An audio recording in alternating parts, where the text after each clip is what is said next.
Hi guys, welcome to Movie Max.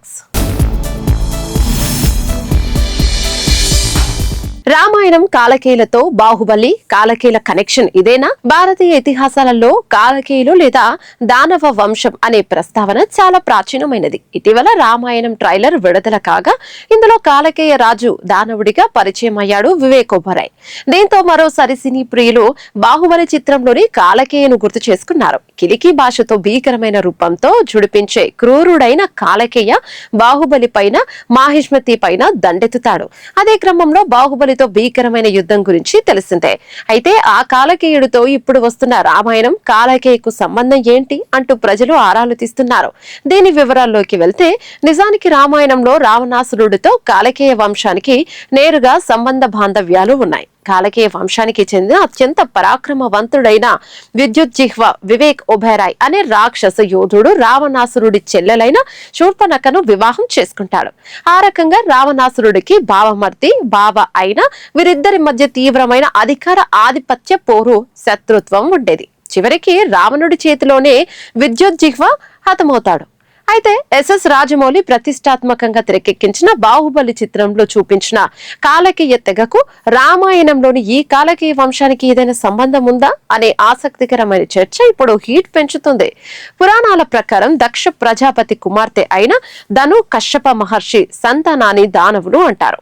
ఈ దానవులలో కాలక అనే రాక్షస స్త్రీ సంతానాన్ని కాలకేయులుగా పిలుస్తారు. రామాయణం మహాభారతం బ్రహ్మాండ పురాణాలలో ఈ కాలకేయులు అత్యంత క్రూరులైన మాయా శక్తులు కలిగిన దానవ యోధులుగా పేరు పడ్డారు.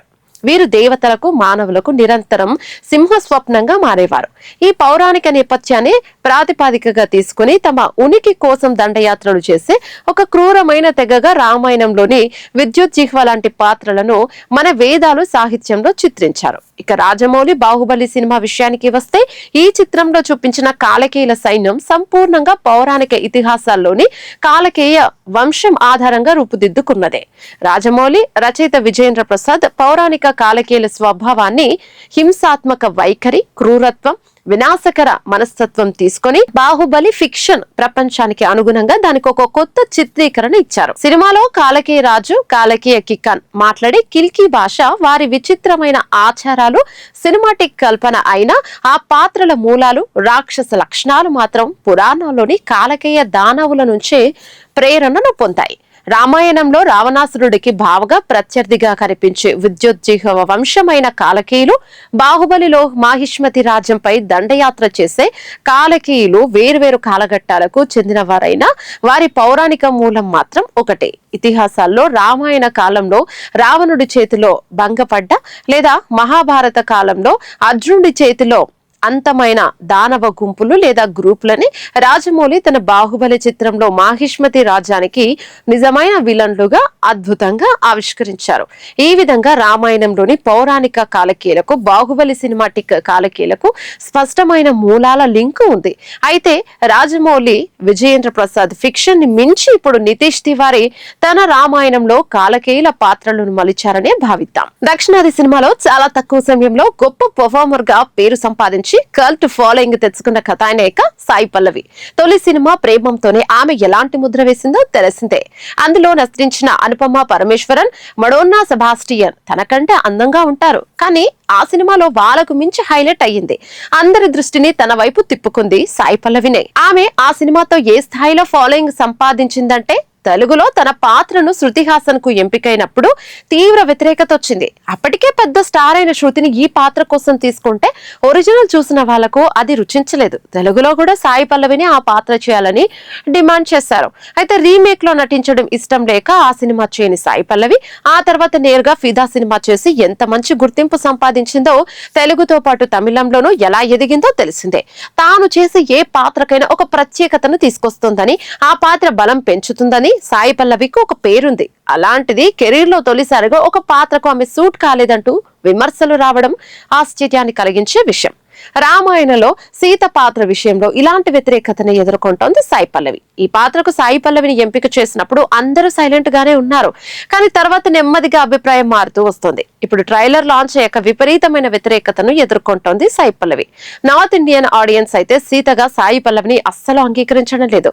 సౌత్ వాళ్ళల్లో కూడా భిన్నాభిప్రాయాలు కనిపిస్తున్నాయి. సాయి పల్లవి గొప్ప నటి అయినా సీత పాత్రకు అవసరమైన డివైనిటీ తనలో కనిపించడం లేదని, ట్రైలర్ లో తన హావభావాలు డైలాగ్ డెలివరీ కూడా బాగా లేవని నెటిజన్లు కామెంట్లు చేస్తున్నారు.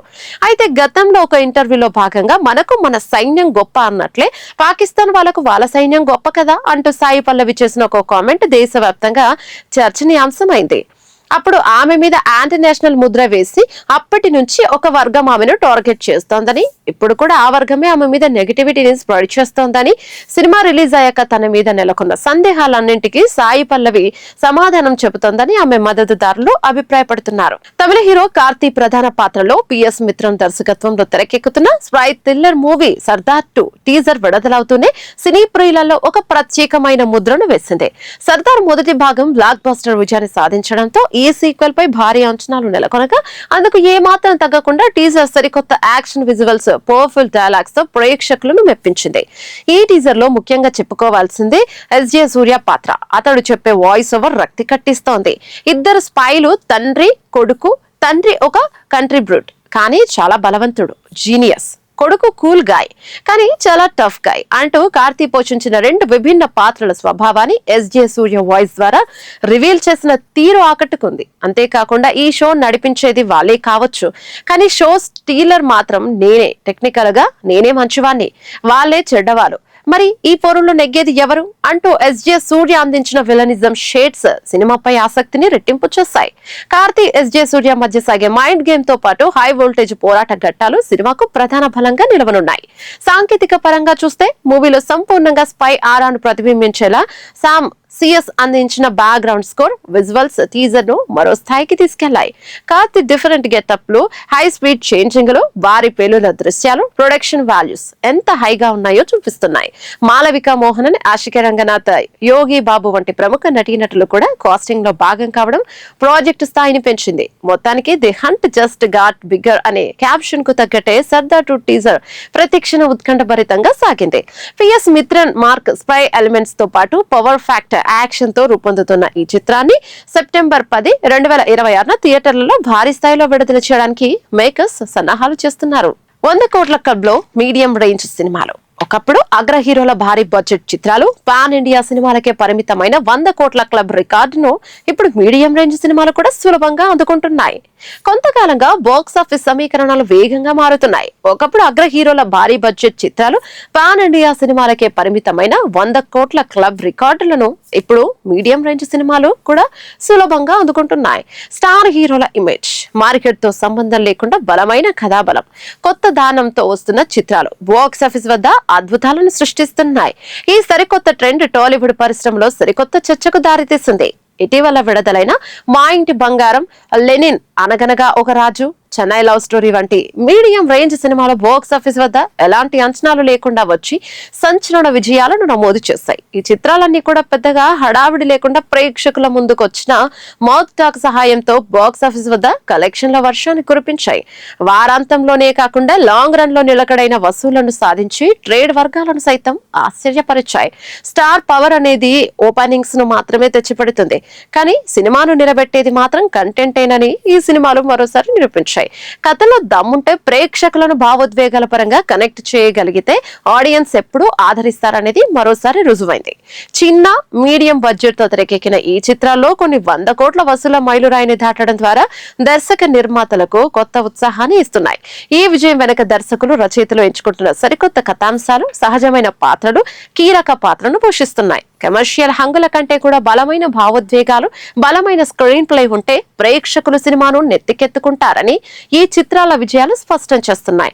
కొత్త నటీనటులు, మీడియం రేంజ్ హీరోలతో కూడా బాక్స్ ఆఫీస్ వద్ద కోట్ల రూపాయల వ్యాపారం చేయొచ్చని టాలీవుడ్ మేకర్స్ కు ఈ ట్రెండ్ మంచి దారిని చూపిస్తుంది. అగ్ర హీరోల సినిమాలతో సంబంధం లేకుండా ఇలా మీడియం రేంజ్ చిత్రాలు కూడా 100 కోట్ల క్లబ్ లో చేరడం తెలుగు సినిమా పరిశ్రమ పరిణితికి అద్దం పడుతోంది.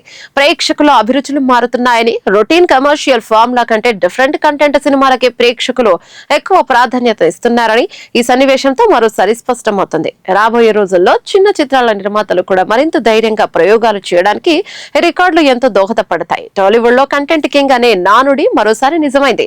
భారీ బడ్జెట్లు, భారీ మార్కెటింగ్ లేకపోయినా ప్రేక్షకుల మనసులను హత్తుకునే కథ ఉంటే ఏ సినిమానైనా విజయ తీరాలకు చేరవచ్చని ఈ చిత్రాలు నిరూపించాయి. మీడియం రేంజ్ సినిమాలు 100 కోట్ల క్లబ్ లో స్థానం సంపాదించుకోవడం ద్వారా టాలీవుడ్ స్థాయి మరింత పెరిగిందని చెప్పడంలో ఎలాంటి అతిశయోక్తి లేదు. మళ్ళీ మరో ఇంట్రెస్టింగ్ ఎపిసోడ్ తో మళ్ళీ కలుద్దాం. అంతవరకు stay connected, stay tune to studio యువ.